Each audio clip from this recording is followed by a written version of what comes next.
মহিলাদের নিরাপত্তার কথা মাথায় রেখে তারা যাতে আরো স্বচ্ছন্দভাবে চলাচল করতে পারে সেদিকে লক্ষ্য রেখে কোচবিহারে চালু হলো লেডিস স্পেশাল বাস।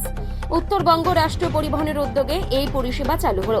সোমবার কোচবিহার কেন্দ্রীয় বাস টার্মিনাস থেকে ওই বাস পরিষেবার সূচনা করেন উত্তরবঙ্গ রাষ্ট্রীয় পরিবহন সংস্থার চেয়ারম্যান পার্থপ্রতিম রায়। রাজ্যের পরিবহন দপ্তরের বিশেষ নির্দেশে এই নতুন পরিষেবা চালু হলো। এদিন কোচবিহার থেকে আলিপুরদুয়ার পর্যন্ত একটি লেডিস স্পেশাল বাস চালু করা হয়। এদিন ওই বাস পরিষেবা চালুর সময় উত্তরবঙ্গ রাষ্ট্রীয় পরিবহনের চেয়ারম্যান পার্থপ্রতিম রায় ছাড়াও পরিবহন দপ্তরের অন্যান্য আধিকারিকরা উপস্থিত ছিলেন। এদিন ওই লেডিস স্পেশাল বাস চালু সম্পর্কে বলতে গিয়ে চেয়ারম্যান পার্থপ্রতিম রায় কি বললেন শুনুন।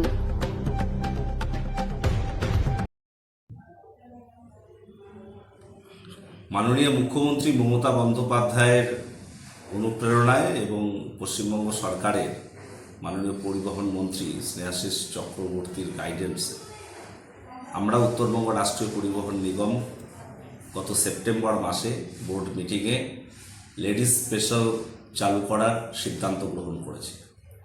আজকে খুব সফলভাবে সকাল 10টায় কোচবিহার আলিপুরদুয়ার রুটে লেডিস স্পেশাল বাস চলতে শুরু করলো কোচবিহার সেন্ট্রাল বাস টার্মিনাস থেকে আলিপুরদুয়ারের উদ্দেশ্যে। বেশ কিছু মহিলা যাত্রী আজকে প্রথম দিনে এই পরিষেবায় তারা যাত্রী হিসেবে উঠেছেন এবং লেডিস কন্ডাক্টর গোটা বিষয়টা পরিচালনা করছেন।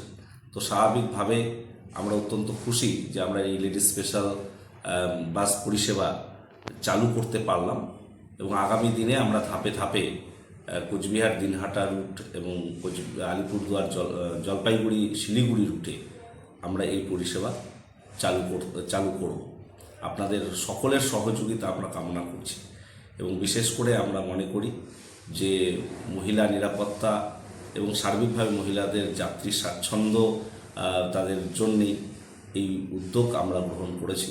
আগামী দিনে আপনাদের সকলের সহযোগিতায় এই উদ্যোগ আরও বেশি সাফল্যমণ্ডিত হোক এই প্রত্যাশা আমরা করছি এবং ধীরে ধীরে এই লেডিস স্পেশাল পরিষেবা যদি সফল হয় ভীষণভাবে, তো আগামী দিনে আমরা আরও বেশ কিছু নতুন রুটে এই ভাবনা করব।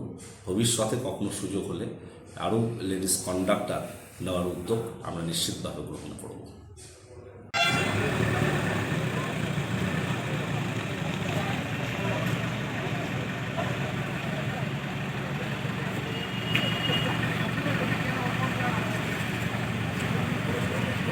What?